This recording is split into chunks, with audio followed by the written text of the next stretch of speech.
warahmatullahi wabarakatuh. Waalaikumsalam warahmatullahi wabarakatuh. Halo sobat hebat, bagaimana kabar kalian?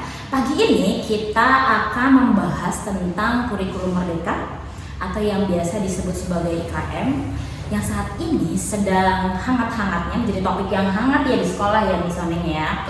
Ya, sebelum itu saya akan memandu untuk beryel-yel supaya pagi ini kita tetap semangat. Gimana Miss Oning, sudah siap? Siap. Oke.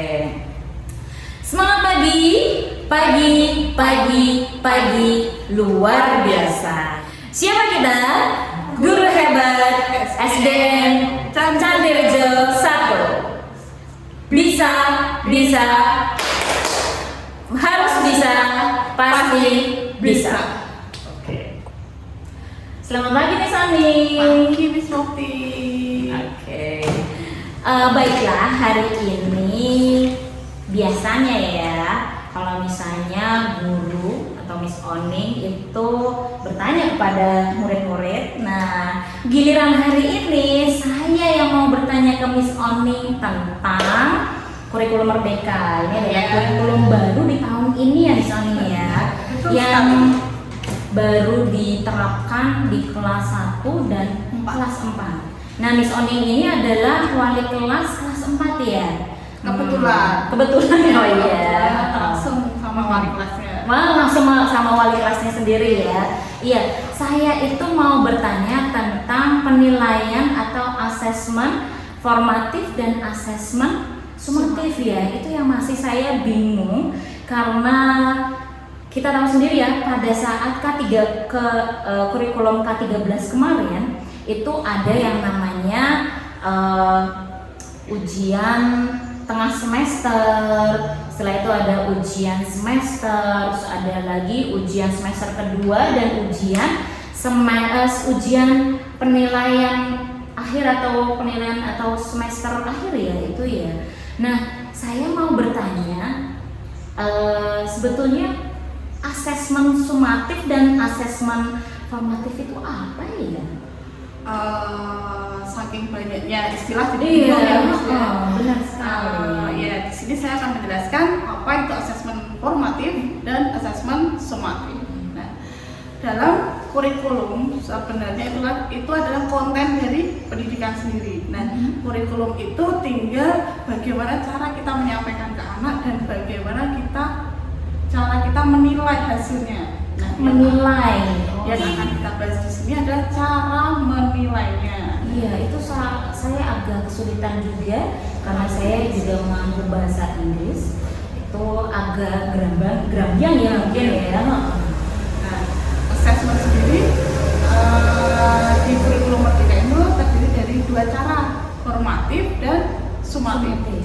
Sebenarnya assessment sendiri ini sudah ada di kurikulum sebelumnya. Dulu di kurikulum 2013, di kurikulum 2006 kita mengenalnya dengan penilaian harian, penilaian akhir semester, penilaian akhir tahun, ujian sekolah. Nah, semua itu sekarang sudah dirangkum menjadi satu, dijadikan satu di asesmen sumatif.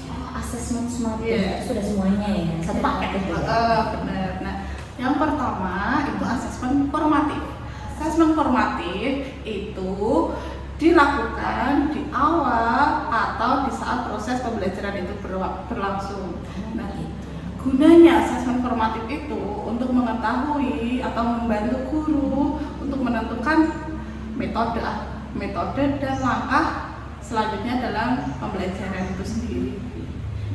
Itu sedangkan yang kedua yaitu asesmen sumatif. Nah, apa itu asesmen sumatif? Asesmen sumatif adalah asesmen yang digunakan sebagai bahan pertimbangan hasil belajar anak.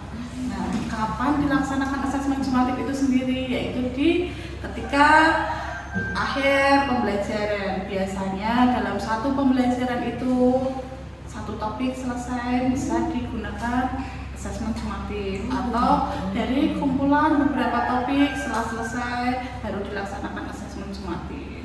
Nah, bagaimana cara penilaiannya dalam asesmen sumatif itu ada beberapa teknik. Yang pertama produk, proyek, maupun dengan penilaian harian atau ulangan harian tadi. Nah, yang nantinya dari kumpulan nilai itu akan diproses atau diolah oleh guru untuk dijadikan bahan pertimbangan dalam rapor. Jadi begitu Miss Surti. Jadi kesimpulannya ada 3 poin ya misalnya ya, dari segi tujuan, kaitan yang dinilai, dan waktu pelaksanaan. Oke, dari segi tujuannya, asesmen formatif itu bertujuan untuk meningkatkan mutu pembelajaran ya. Sedangkan asesmen sumatif itu bertujuan untuk mengetahui hasil belajar siswa. Nah, untuk misalnya dari segi kaitan yang dinilai, asesmen formatif itu tidak sebagai pertimbangan nilai raport, malah asesmen sumatif lah yang digunakan sebagai pertimbangan nilai raport. Nah, untuk waktu pelaksanaannya, asesmen formatif itu dilaksanakan di awal atau di prosesnya atau di dalam proses pembelajarannya. Baru di akhir pembelajaran itu adalah penilaian atau asesmen sumatif. Oke. Nah, demikianlah pembahasan kita tentang asesmen pada kurikulum Merdeka atau yang biasa disebut sebagai KM ya Zani ya. Nah, semoga pembahasan ini bermanfaat bagi sobat hebat dalam membuat penilaian yang saat ini disebut sebagai asesmen. Oke, terima kasih atas penjelasannya ya Miss Oning. Semoga bermanfaat untuk sobat hebat semuanya. Kita akan bertemu lagi dalam pembahasan selanjutnya yang mengulik serba-serbi tentang kurikulum Merdeka ini ya. Oke, jadi begitulah. Terima kasih atas perhatiannya dan wassalamualaikum warahmatullahi wabarakatuh.